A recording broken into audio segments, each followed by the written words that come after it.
What is up, my Pika crew? This is the Pika Woo, and welcome to another black and white Wi-Fi battle. This one's going to be an OU match against a guy called Toivo Kartunen. He does have a YouTube channel, but he does not post videos yet, but feel free to check him out anyways. A link will be in the description below. Now, looking at the team preview, the one Pokemon that's going to be really threatening on his team is definitely going to be that Starmie, because with Psychic, Ice Beam, and Hydro Pump, it could be a very dangerous threat, and it can deal a ton of damage against my team.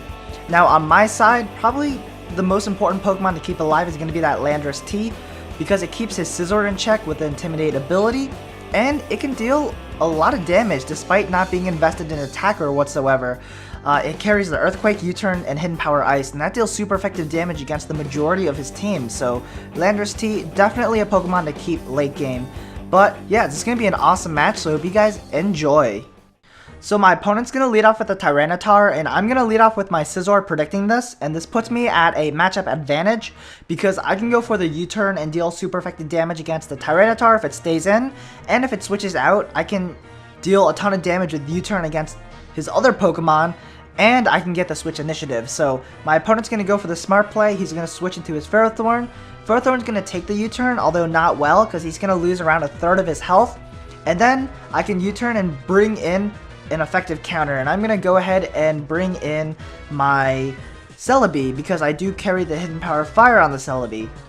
Now this is kind of a misplay because he does have a really good Celebi counter, and that is his Tyranitar, because potentially the Tyranitar could be a Pursuit trapping set with Crunch, Pursuit, Stealth Rocks, and another move. So this is not good at all because I actually didn't anticipate his Tyranitar, and bringing in Celebi really early on is definitely a misplay. So he's going to bring in his Tyranitar. As you can see, I do absolutely nothing with my Hidden Power Fire, and I really have to stay in because he might just go for the Pursuit here. So I'm going to go ahead and go for the Giga Drain, and that really doesn't do much damage, but I guess any kind of damage is good damage. Now he's going to go ahead and set up the Stealth Rocks, that's fine. I'm going to go ahead and risk it here and switch out. Hopefully he doesn't go for the Pursuit. And yeah, so I'm going to go ahead and bring in my Landorus T. Again, this was a very bad misplay, and things could have gone really bad because if he wasn't a Pursuit trapping set, he would be just a standard set with Fire Blast and Ice Beam, and he could have just gone for the Ice Beam against my Landorus. And like I said in the team preview, Landorus is a Pokemon I want to keep late game, so that was very, very bad. Luckily for me, nothing bad actually happens because he went for the Thunder Wave, and he actually didn't carry the Pursuit, so I am able to keep my Celebi and my Landorus T from harm's way. Now I am going to set up Stealth Rocks as he switches into his own Landorus, and Landorus is a very versatile Pokemon. It can either be a special set or a physical set, and I'm thinking if it is a special set, then it's probably going to set up Substitute, and instead of going for the Hidden Power Ice to try to get an advantage against me. So that's why I stayed in and went for the Hidden Power Ice to break his Substitute. But he goes for the U-turn, which reveals that he's not a special set, he's a physical set.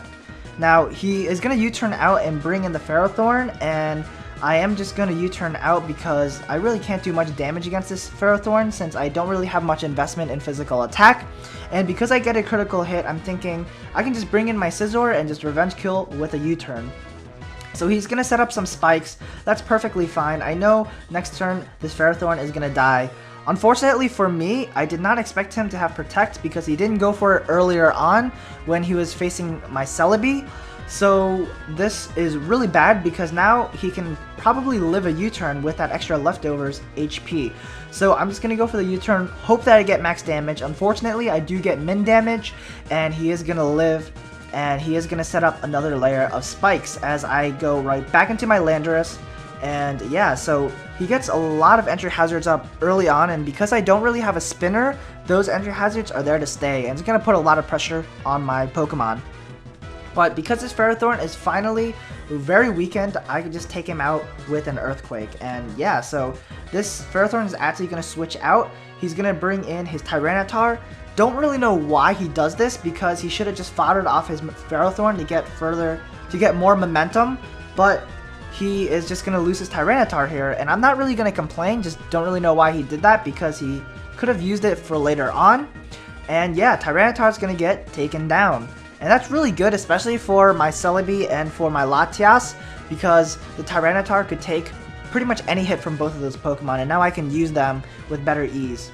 In comes this really huge threat, and that is Starmie, and I really need to fodder a Pokemon to gain momentum, and I do decide to fodder off my Celebi because it is, although really useful against Pokemon such as his Scizor, since I carry Hidden Power Fire, it's probably my least important Pokemon I have on my team, and it is just going to get taken down in one hit. The reason why I fodder off my Celebi is because in the case that he wanted to go for the Psychic and I brought in my Rotom predicting the Ice Beam, he could potentially 2-hit KO me, and that's not good at all. So finally I'm going to bring in my Rotom. I'm just going to go for the Volt Switch because it'll deal super effective damage against his Starmie, and if he decides to switch out, I can get that switch initiative, and he's going to bring in the Celebi. So Celebi is kind of scary because I don't know what kind of set he is, if he's offensive or defensive. So I'm just going to bring in my Terrakion, just play it safe, go for the 4x super effective X-Scissor. Don't really want to play games against Celebi because Celebi is also a very big threat. And it was very obvious, so he is just going to bring in his Scizor to resist the hit. Pretty good play on his part because he's going to get momentum back. And yeah, so I'm just going to bring in my Landorus to take either the Bullet Punch or the U-turn, whatever he really wants to dish out. It's not going to do much against my Landorus because I have the Intimidate ability. He's just going to further his momentum by going for the U-turn. That's perfectly fine. He'll get switch initiative and he can bring a counter. He actually goes into his Starmie again, that big threat, and I really don't know what to do. Hopefully he doesn't carry the Psychic, so I'm actually going to bring in my Rotom to take the hit. And he actually does just go for the Ice Beam, which is really good because looking at that Ice Beam damage, I know I can take a Psychic if he wants to stay in and go for it. So my plan here is to stay in, anticipate him going for the Psychic, and if he does go for it, I'm just going to go for the rest, and because I'm Resto Chesto, it will bring me back to full. Instead of going for the Psychic though, he actually goes into the Landorus, and Landorus is not really a big threat to me because I know it's a physical set. The best thing it can deal damage with is Stone Edge, and because it's unstab and neutral, I know I can live it and retaliate back with a Hydro Pump. So he either is going to go sub-stalling and wait for me to miss my Hydro Pump, or he's just going to U-turn out. And I'm thinking he's more than likely just going to U-turn out, so I'm actually going to go for the Volt Switch on the Landorus, predicting him to switch out. Works in my favor because he brings in the Celebi again, and with the Volt Switch and with the Stealth Rocks, damage is really racking up, especially with the critical hit. That helps me out even more, and he's at a low point of health where I can just revenge kill with my Latias, so really nice. It really has nothing to take a Latias. Latias' Draco Meteor and Hidden Power Fire combination because his Tyranitar is down, so I'm just free to go for the Hidden Power Fire.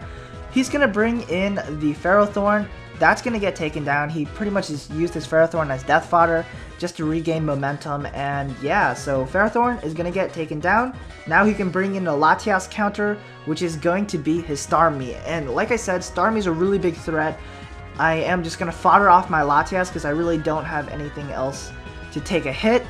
So Latias is going to get taken down. Just kidding. He's going to live with 11 because Latias is a beast. I'm able to just pull off a Draco Meteor and finally take down the Starmie. And wow. Finally, that big threat is out of the way. I do lose my Latias in exchange, but definitely worth it. So now he's going to bring in Celebi on the double down as I bring in the Scizor. I can just take him out with a Bullet Punch, and there's really no reason for him to switch out because entry hazards are up.